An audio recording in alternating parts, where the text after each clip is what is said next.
All right, y'all. So what is good, man? It's crunch time. So I'm sitting here. I was watching ESPN on accident.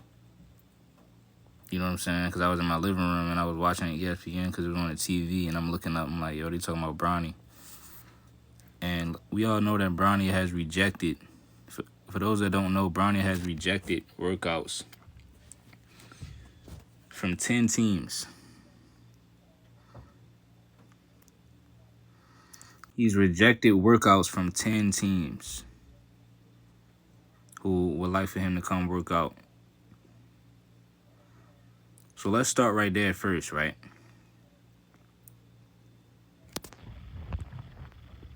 You know what I'm saying? So let's start right there, right?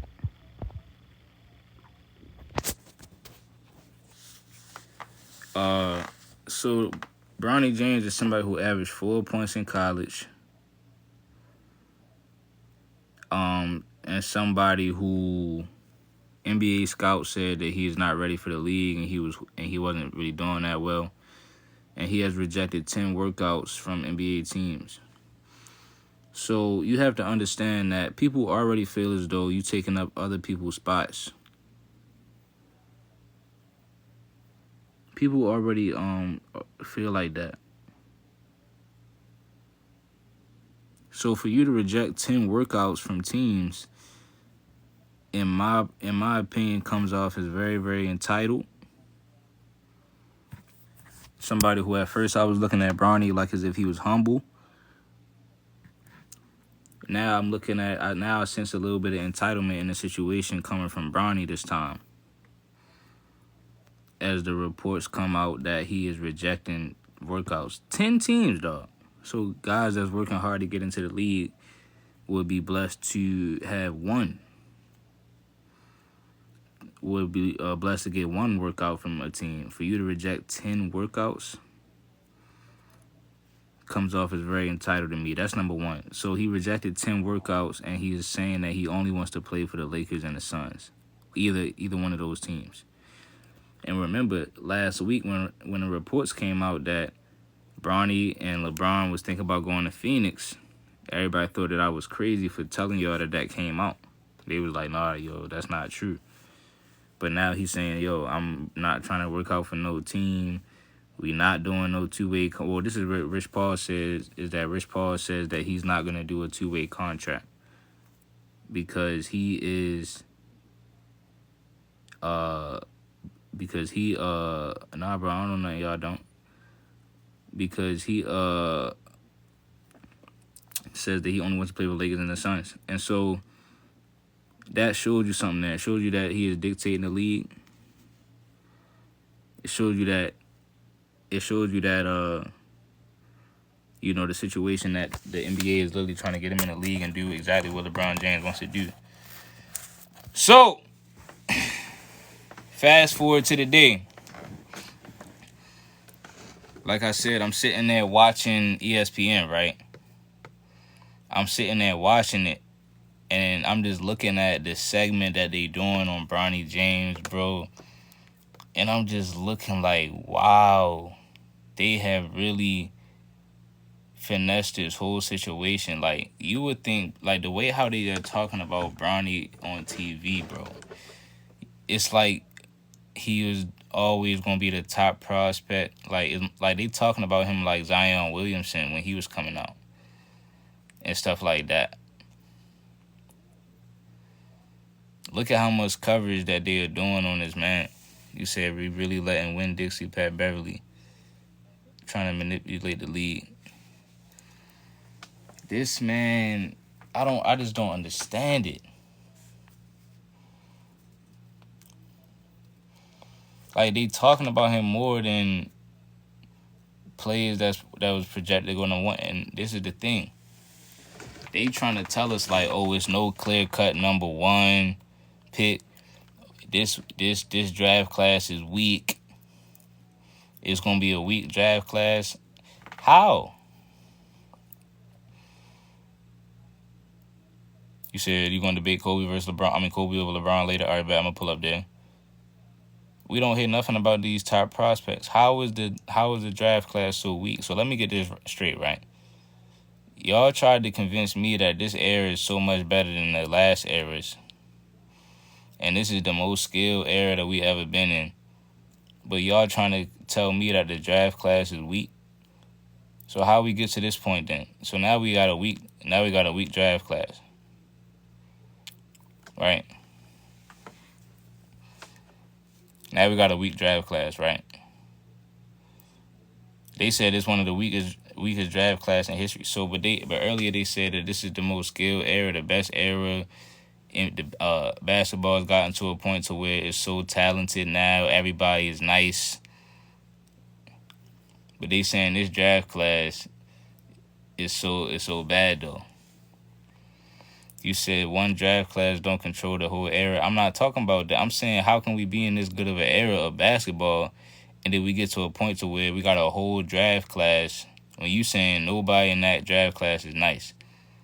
So this would be the perfect. So that's why they saying this would be the perfect era for Bronny to. For Bronny. And guess what? They say that there's no number one. There's no clear cut number one pick. But remember,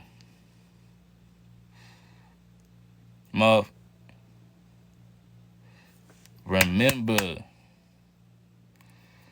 worst behavior. That Bronny and Mikey Williams is a part of the same class. Remember, when he was coming up, it was a consensus. Yeah, he going number one. He could be the number one pick. So really, Mikey Williams was supposed to be our guy right now coming out.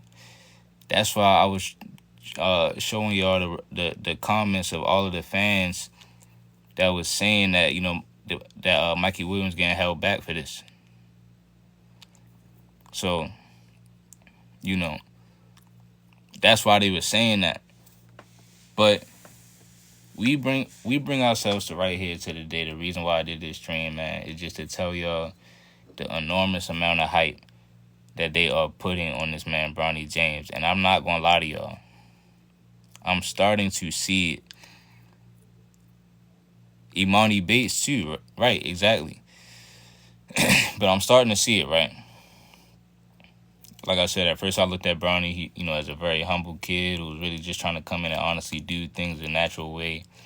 But to hear that he has rejected 10 workouts, when you have guys that will you know what I'm saying, that are working hard every day just to earn one workout, and you already getting a handout, you won't even go so much as to even do the due diligence. Let's say if you do know the team he going to, you're not even going to just do it the respectful way, come work out for every team. You said you wanted to do it the natural way. You said you don't want to do it. You want to create your own path and legacy and all that, and do it and just go off of the natural way of getting into the league, doing it the right way. But now you're going to prima donna it and start to reject workout. Nah, I'm not playing for that team. I only want to play for the Suns and the Lakers.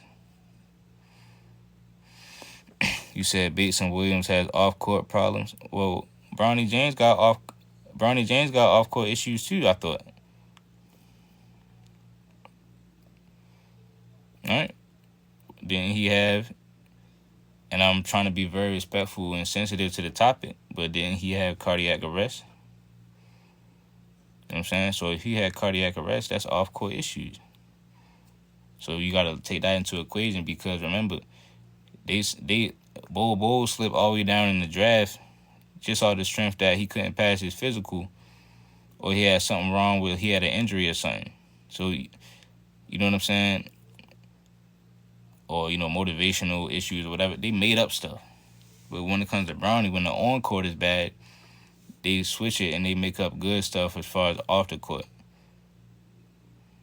just to try to squeeze him in. So now they saying, yeah, he only going to do this and that. And this is the thing, right? So I used to think he was good enough and he had some type of game.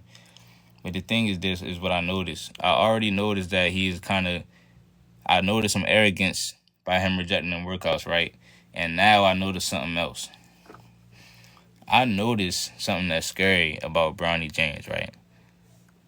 When I just seen his this little clip when he was in the shoot around or whatever. I noticed something that's very, very scary about Bronny James. And what I noticed was that he might be trash. He might literally be trash. Because they had showed him when he had the headphones on and he was dribbling and he did like a little behind the back or like a snatch behind the back and it looked phony. It looked very phony when he did that. Like, that's not really what he don't really hoop like that. Like, you know somebody that's trash, but then when they pick up a ball and go to try to dribble, like, it looks so stiff that, like, you know, you don't really do that when you be hooping for real. So I could be wrong, but then he kind of like did a crossover. His arms was real. It looked garbage. You know what I'm saying? You said like you. I mean, but that's the thing, right? Let's say I'm trash, right? Let's say I'm trash. You said just like me, right? I'm not going to the NBA.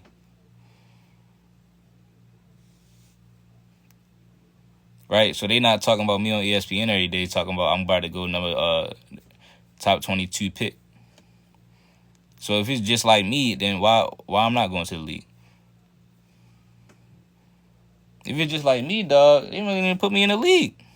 You just said, like, look, if you just compare me to Bronny James, you said heard LeBron's other son is already locked in for the #1 draft and he comes out. Then you just got to think about stuff like LiAngelo Ball, you know.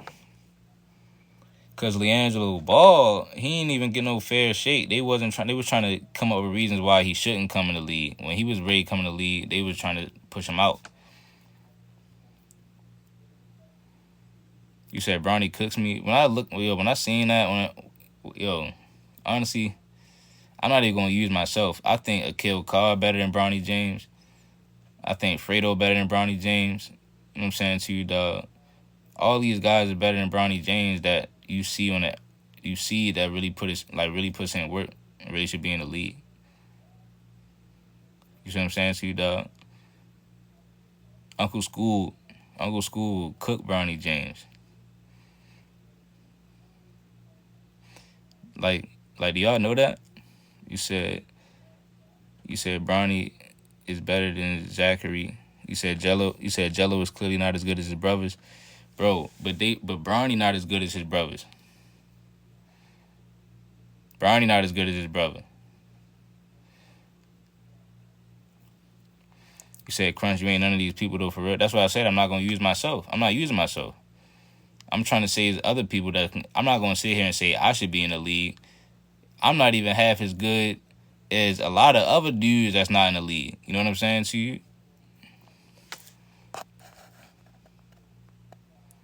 You said none of the people you named is LeBron James' son, though. Sometimes it's who you know. That's cool, but why do you gotta not talk about nobody else? Like, all I'm saying is they talking about him on TV every day like as if he's supposed to be the #1 pick.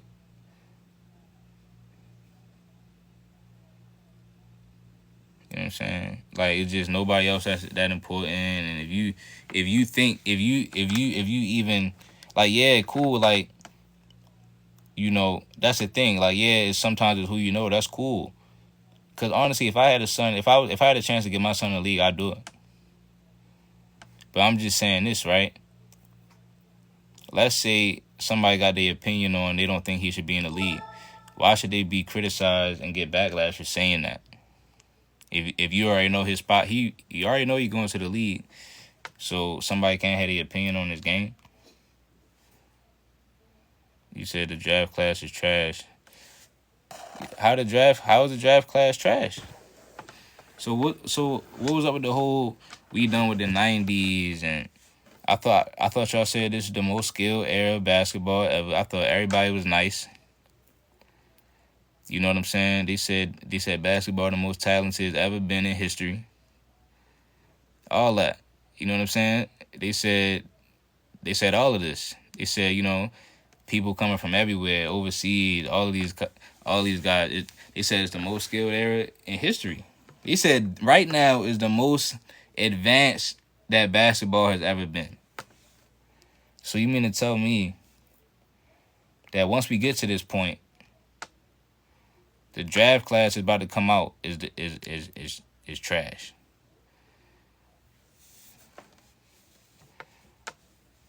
Come on now. Come on now. They probably nice. It's just that they not talking about them like that. I'm be honest. I'm not that big of a college basketball watcher. So every year when the draft comes out, I don't even really be knowing that much of who's gonna be nice. I just kind of wait and see for real. So I think that's what they're gonna do with this class. They're gonna come out and they're gonna be a great class in a couple years. Then everybody gonna look at it like, oh damn, we never seen this coming, man. They got so much better. Like nah, dog. We see what y'all doing, bro. Next thing you know, Bronny probably gonna have an injury. They sit him out for the rest of the season. He probably let him get 2 20-point games and get an injury, sit him out. His average look cool for that year. You know what I'm saying? I know what they doing, bro. You said Bryce is better, then you're gonna wait for Bryce to come, put them all on one team together. They might as well just bring LiAngelo Ball in, get Lonzo Ball back right, and put them on Charlotte, bro. If I was LaMelo Ball, I would sue the NBA for that. If I was LiAngelo Ball, I'm suing the NBA, bro. You said amazing. Most of the people saying that this year is gonna be trash. They can barely play. Yeah, they talking about some trash. They talking about some bad draft class.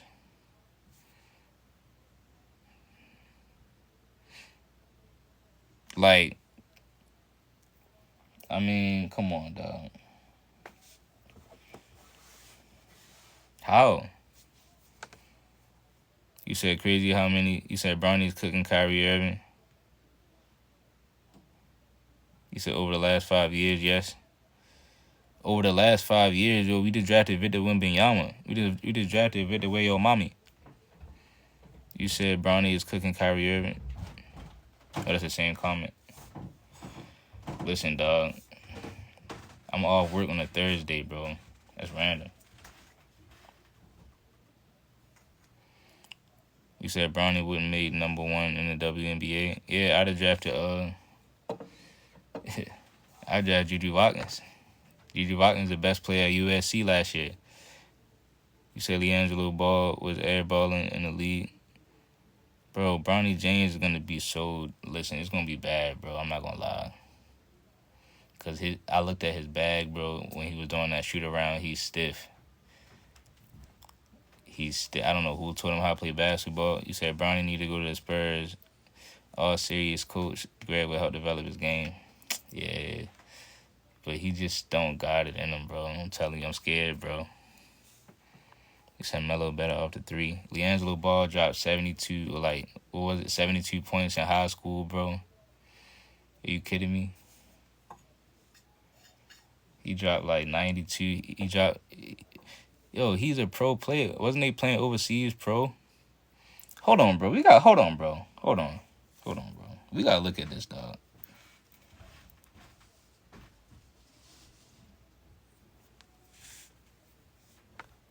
He said that was LaMelo. No, LaMelo dropped in 92, but LiAngelo dropped like 72 a couple weeks before that. I remember this was coming out because I was in high school. And he was like, yo, LiAngelo dropped 70-something? Then LaMelo came back and dropped 90-something. Oh, here you go, same page.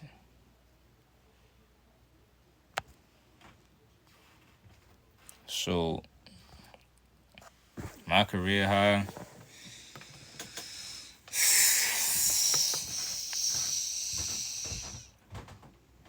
Honestly, I don't know. In high school, the highest game I had was like 20-something. Smooth 20-something point game. It was like 22 or something like that. I had multiple games like that in high school. Like, it probably touched 30. I just can't remember, like, because my coach was real strict, so he'll never really tell us about our stats and stuff like that. He was very, very strict. Old school. We all know my coach played with Muggsy Bogues, though. He was on that Dunbar team on the roster. Look it up. He was on that Dunbar team in high school with Muggsy Bogues in there. So, that old school style. You know what I'm saying? You said, bro, this about to be Yo, that Dunbar team was undefeated. And listen, he was a good coach because my freshman year I came in there, right? I was on JV my freshman year, but he was coaching the varsity, right? The varsity team was undefeated. They went 27-0 and won the states. You know what I'm saying? So it's like, you said Boston had an easy path.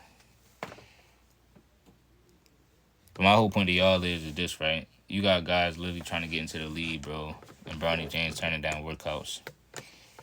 So I think what they're trying to do is put him on Phoenix and have LeBron go over to Phoenix and just make a last-minute Hail Mary super team for Brown and KD careers, bro. They're going to Hail Mary it and make it to where it's impossible to miss the playoffs.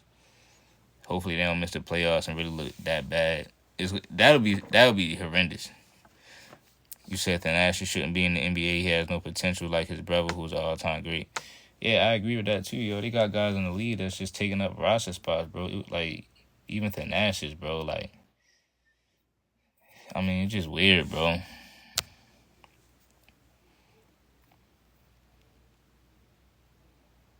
It's just weird, dog. But my career high in high school was something like that. But in middle school, I already know in middle school, bro, man, bro, I was playing so much basketball, bro. Cause in middle school, I was playing in 6th grade. I was playing 10-12, the age group. But in 7th grade, I was playing 10-12 and 12-14. So I was on 2 teams. Like, we doing tournaments for both teams. You said Bronny need to go to a team that's gonna help him develop. I mean, he don't want to do that though. He don't want to do that, bro. He said he's rejecting 10 different teams. He's rejecting a workout from 10 teams. So he don't even want to really develop. They feel as though he's already ready, and they just trying to put him on a roster. He said, how we making them fluke shots, yo? That's what people be saying, bro. Like, I don't know. Honestly, I don't know, yo. I think it's my hands, yo. My hands hella big.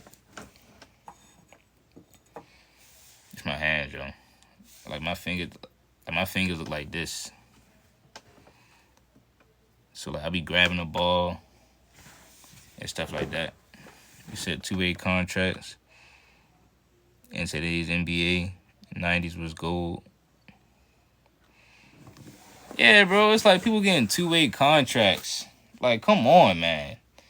You got guys on 2-way deals.